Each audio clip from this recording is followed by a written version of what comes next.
প্রশ্ন, হুমায়ুন কবির মিম বা আইএসএফ কে সিট ছাড়বে, সিট দেবে হুমায়ুন কবির? হুমায়ুন কবির তো নিজে এখন একটা ভালো অ্যাডভান্টেজের জায়গায় রয়েছে, যেখানে বাবরির যে ধাঁচা তৈরি করার কথা বলা হচ্ছে বেলডাঙাতে, সেটা নিয়ে যথেষ্ট আবেগ তৈরি হয়েছে। হুমায়ুন কবির এই মুহূর্তে কি কোনোভাবে নিজের জায়গা আইএসএফ বা মিমকে ছাড়বে? আর যদি ছাড়ে কেন? কামাল হোসেন সাহেব। দেখুন, যে জোটের কথাবার্তা তো চলছে, অনেকটা আগিয়ে গেছে। সেখানে না, এখনো আগিয়ে গেছে কি? যে কোনো মুহূর্তে জোট ভেঙেও যেতে পারে, তৈরিও হতে পারে, ভেঙেও যেতে পারে, রাজনীতিতে সবকিছু হতে পারে।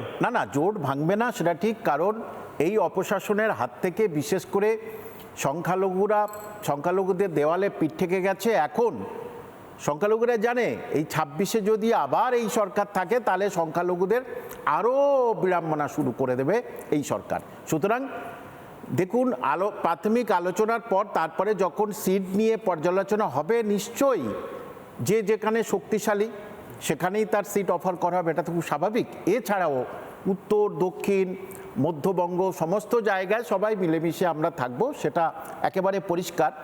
এবং জোট অটুট থাকবে, এটা ঠিক।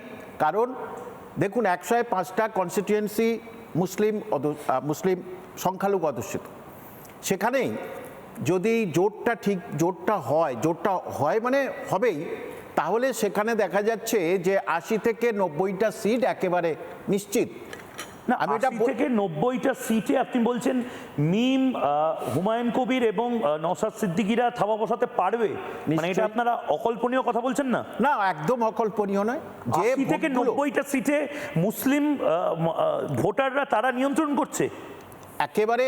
এই জায়গা থেকে তো মমতা ব্যানার্জি এতদিন মুসলমানদের নিয়ন্ত্রণ করেছে এবং বেঠিকভাবে নিয়ন্ত্রণ করেছে, বেঠিকভাবে চালনা করছে সংখ্যালঘুদের। সেইটাই এখন এই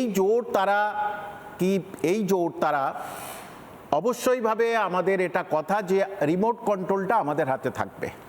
যারা বসুক না কেন, রিমোট কন্ট্রোলটা আমাদের হাতে থাকবে। কারণ সংখ্যালঘুদের বললাম তো, সব দিক থেকে বঞ্চনার শিকার হয়ে সংখ্যালঘুরা এখন চাচ্ছে একটা প্ল্যাটফর্ম, আর সেই প্ল্যাটফর্ম হুমায়ুন কবির তুলেছে। এবং সেই প্ল্যাটফর্মে এই তিনজন, এছাড়াও আরও অন্যান্য দলকে বলা হয়েছে তারা আমাদের সঙ্গে আসতে পারে।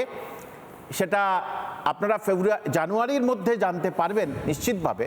কিন্তু জোট একেবারে অটুট থাকবে এই জন্যেই যে এই মমতা ব্যানার্জির অপশাসন, সংখ্যালঘু বিরোধী কথাবার্তা, যে সেই জন্যেই কোরআন অপমাননা করছে, সেটা মাঝি করেছে, তৃণমূলের এমএলএ, আমি নিজে এফআইআর করেছি, কোনো ব্যবস্থা নেয়নি।